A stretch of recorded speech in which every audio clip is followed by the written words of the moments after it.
امام مالک سے ان کی اپنی کتابوں میں جو قول منقول ہے وہ 36 رکعتوں کا ہے، اور ان کے شاگردوں نے اس 36 کو چینج کر کے 20 کیا ہے، یعنی فتویٰ مالکی مذہب میں 20 پر ہے۔ امام مالک نے 36 اس لیے کہ اپنے زمانے میں دیکھا لوگ 36 پڑھ رہے ہیں۔ امام مالک کو امیر نے پیغام بھیجا، امیر وہاں کے جو بھی امیر تھے، کہ اس کو کم کرو۔ امام مالک نے کہا کم نہیں کروں گا کیونکہ میں نے 36 پڑھتا ہوا پایا ہے۔ لیکن امام مالک کے شاگردوں نے کیا کیا کہ بھائی اصل حضرت عمر نے جو 20 شروع کی تھی لہذا اسی پہ، تو مالکی مذہب میں فتویٰ 36 پہ نہیں ہے، فتویٰ کس پر ہے؟ 20 پر ہے۔ بعض اماموں کے قول ملتے ہیں لیکن ان قول کی دلیل مضبوط نہیں ہوتی تو ان کے شاگرد اس قول کو چینج کر دیتے ہیں، یہ ہوتا ہے۔ جیسے امام ابو حنیفہ کے نزدیک نماز استسقاء ثابت نہیں ہے، لیکن حنفی مذہب میں نماز استسقاء ہے، کہ وہی اس بارے میں صحیح حدیث ہیں۔ تو امام ابو حنیفہ کے شاگردوں نے امام صاحب کے قول کو کیا کر دیا؟ چینج۔ تو ایسے ہی امام مالک نے اپنے زمانے میں 36 ہوتے ہوئے دیکھی، حکم دیا لوگوں کو 36 پڑھو، لیکن ان کے شاگردوں نے جب دیکھا کہ بھائی اصل تو 20 ہیں، یہ 36 بعد میں عمر بن عبد العزیز سے ملتا ہے ہمیں، انہوں نے شروع کروائیں۔ انہوں نے کہا تاکہ رکعتیں لمبی ہو تو قرآن ہلکا ہو جائے گا لوگوں پہ، رکعتیں مختصر ہو جائیں گی۔ تو انہوں نے بعد والوں نے چینج کیا، نہیں بھائی جو رکعتیں حضرت عمر سے جو منقول ہیں ہم نے وہی پڑھنی ہے، اور حضرت عمر سے جو 8 والی منقول ہے نا ان کے بارے میں دعوے ہی دعوے ہیں کہ صحیح ہیں، تو میں انشاءاللہ وہ بھی بتاؤں گا کہ صحیح اس میں کیا ہے۔ تو ہم نہیں کہہ رہے ہم بہت بڑے علامے ہیں، لیکن ہم اتنے خالی نہیں ہیں جتنا ہمیں سمجھا جاتا ہے۔ ہم کیوں اتنے خالی نہیں ہیں؟ اس لیے کہ ہم اسلاف کی دعوت دے رہے ہیں، اور ظاہر ہے ان کے دلائل آج کے اسکالرز کی نسبت بہت زیادہ مضبوط ہیں۔ السلام علیکم ورحمۃ اللہ وبرکاتہ۔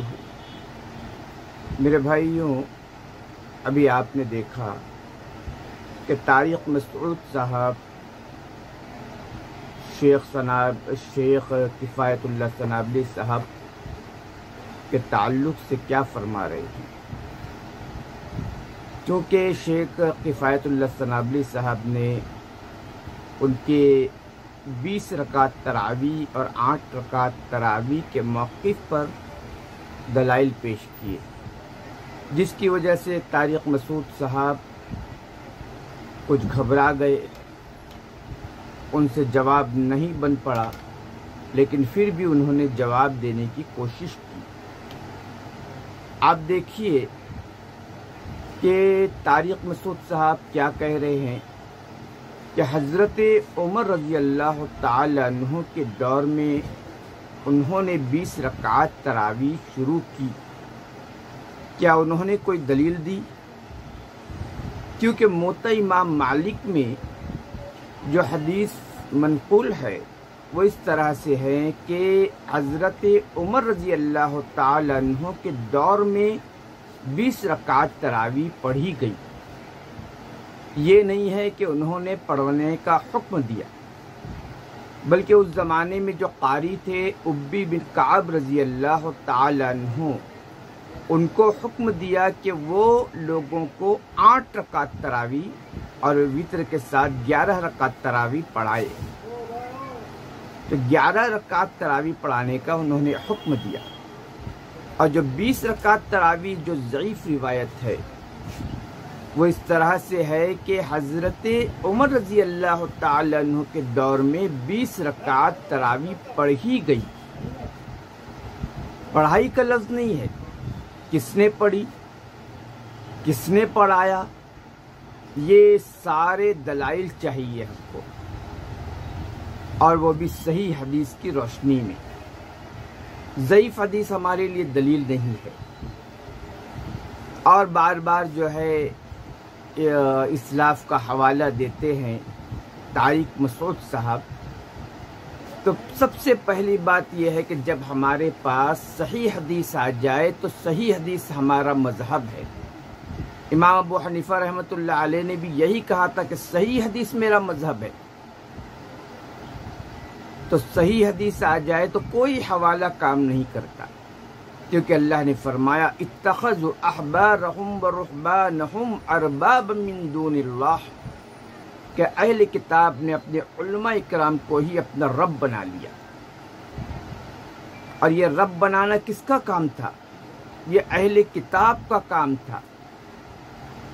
حضرت عدی بن حاتم رضی اللہ تعالی عنہ نبی کریم صلی اللہ علیہ وسلم کے پاس آتے، کہتے کہ یا رسول اللہ، ہم نے تو انہیں اپنا رب نہیں بنایا تھا۔